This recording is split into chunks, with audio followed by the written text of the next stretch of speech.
everybody, this is V and welcome to Designs by V. Today I am showing you how I make curry chicken. As you know, I'm from the islands and that's one of the meals that we cook in the islands. But this is my way of cooking it. I was never taught how to cook it, but let me show you how I go ahead and make my own version of curry chicken. First, I put enough oil to cover the pot, cover the middle of the pot. Then I slice up some garlic. All of that you could do it like in advance, but I just have bad habits. So I like to fry garlic before I add my curry powder because it helps the curry to be a bit more flavorful. So that's 3 cloves of garlic that I cut up in there, and I'm gonna let it fry around a bit. So it has a little crisping around the edges. That's when I will think that you get all the flavors in the oils. So after, as you see, it is browning. You want them to see the color they are right now. Have a little crisp on the edge, and that's how I like to go ahead and have them fried up a bit, because I believe that it makes a difference in the curry that I am making. So the next thing I'm going to do, I mix curry, saffron, and cumin together, and in my thinking it has like a great balance. As you see how brown the garlic got. So now I'm gonna go ahead and add some saffron, and you're gonna add to the amount of meat that you're cooking. I am cooking quite a bit of curry. So what I like doing, I put equal parts of curry and cumin. I'm going to add a little bit more oil there because I want to fry my curry up a bit. Because curry is a thing that if you don't cook it a bit, that it could actually make you sick, give you a bad stomach. So there's a proper way of cooking curry. So now I feel like I cooked this around enough. It's actually like a slight brown. So now we're going to add the meat. So this is the meat already seasoned, and it has like adobo. I have adobo in there, parsley, thyme, just everything but the kitchen sink. I use all different types of seasoning to do my curry. So I'm going to go ahead and allow this to take the color of the curry. Meanwhile, what I'm going to do is just stir it around until it gives me the look that I'm going for.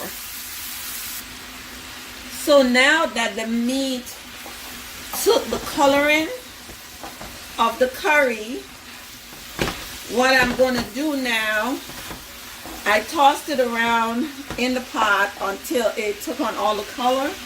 and the remnants that left over from the seasoning. I am going to add a bit of water to it. And I don't use chicken stock to make my curry. In the islands, I don't even think they have chicken stock there, man, because they do everything from scratch.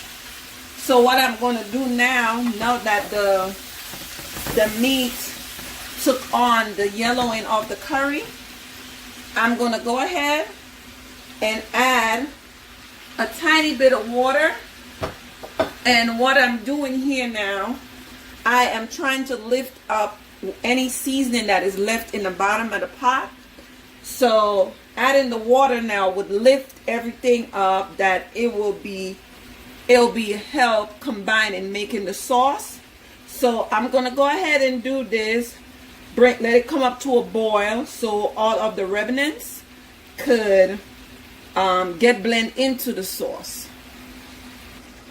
So now I brought it to a boil, and all that ooey gooey stuff like in the bottom, by me keeping such little bit of water, stock in there, what it does, it helps the meat to marinate even more, that you could have the flavoring from having such little bit of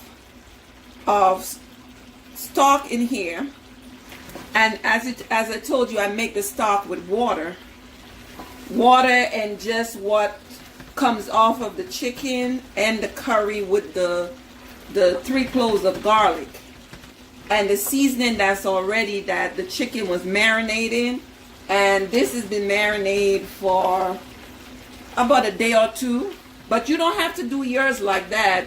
You could season it, give it like 30 minutes to an hour, let it sit in the seasoning, and then you could take it and cook it. But the thing is, you want the meat to marinate really good. So curry is more of a stew and not a soup. So I like to have my gravy for my curry to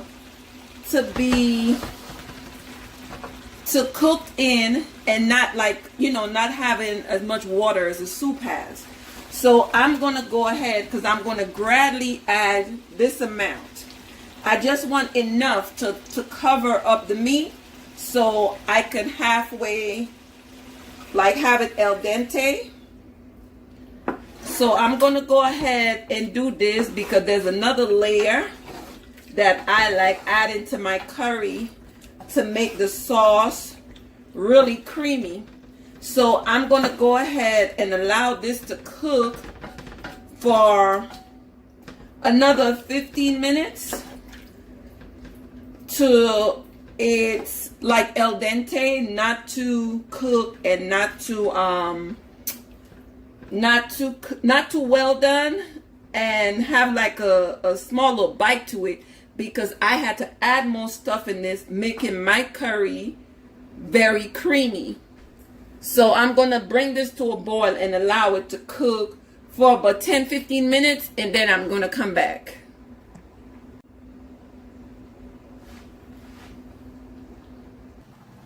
So I am back now, and the 15 minutes is over. So what I am going to do now, I want to taste my stock and see if it have the right amount of seasoning that I need. And actually it does have the amount of seasoning that I need. Now, I bought this here from Walmart, and it's chickpeas, and this gonna help bring the sauce together. So I am gonna, I drain the water out of the chickpeas and I rinse it out.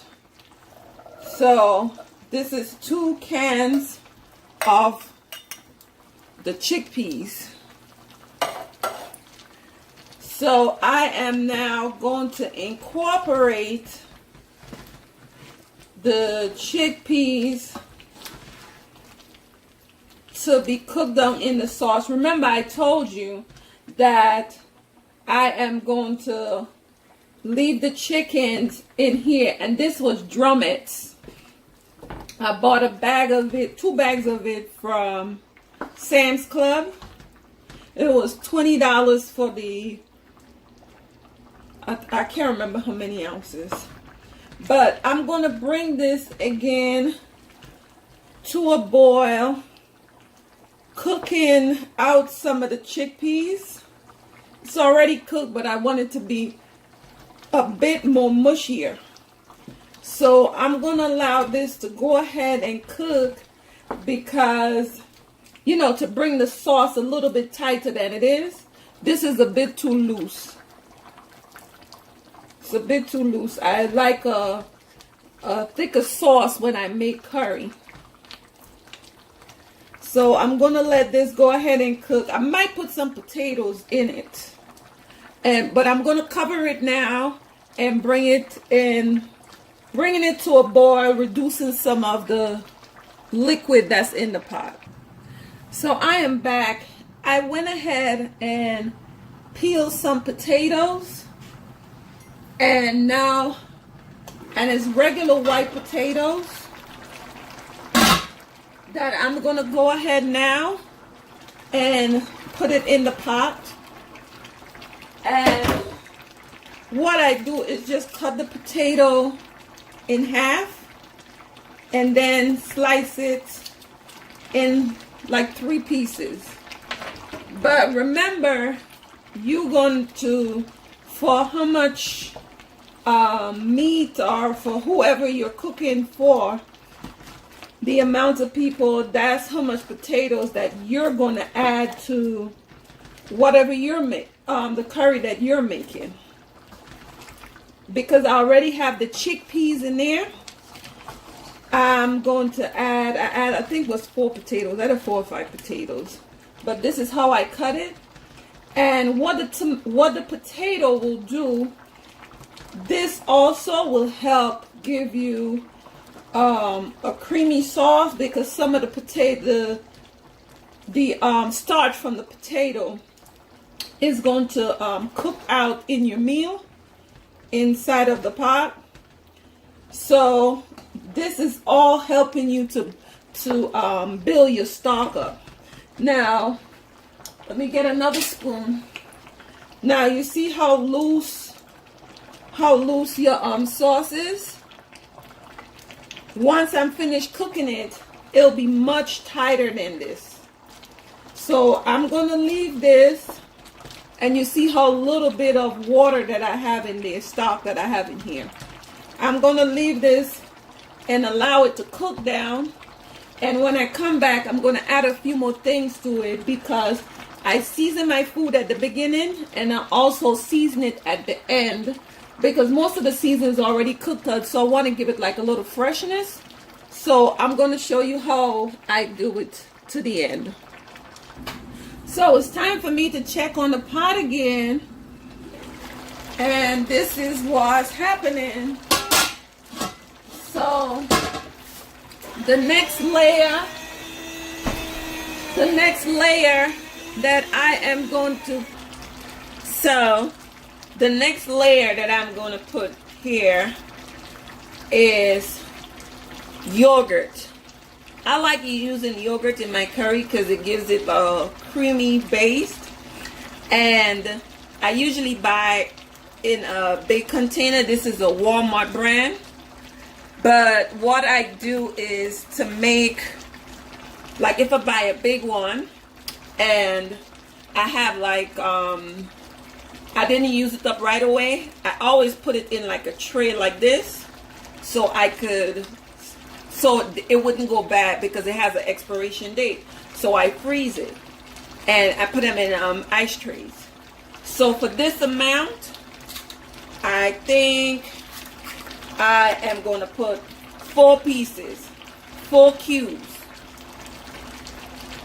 And I am going to stir this in is going to melt into the sauce, and then I'm going to taste it again, and I'm going to put another layer to it again. So I am back. Let's check the pot, see what's happening. So I want to check the potatoes, and the potatoes is cooked. Yeah, the potatoes is cooked. Let me see if I can get you something to show you. Look, the potatoes is cooked. And the chickpeas, that's cooked too. So, and the meat is cooked. So my next layer now is, remember me telling you, I season in the beginning and the end of my meal. So I'm going ahead now and bring the whole meal together. So what I'm going to do, this right here is fresh herbs. It's a bunch of fresh seasoning and herbs, and this is how it looks. So I'm going to go ahead and see all the freshness. I'm going to go ahead and put like a pot spoon amount in here. Put a little bit more.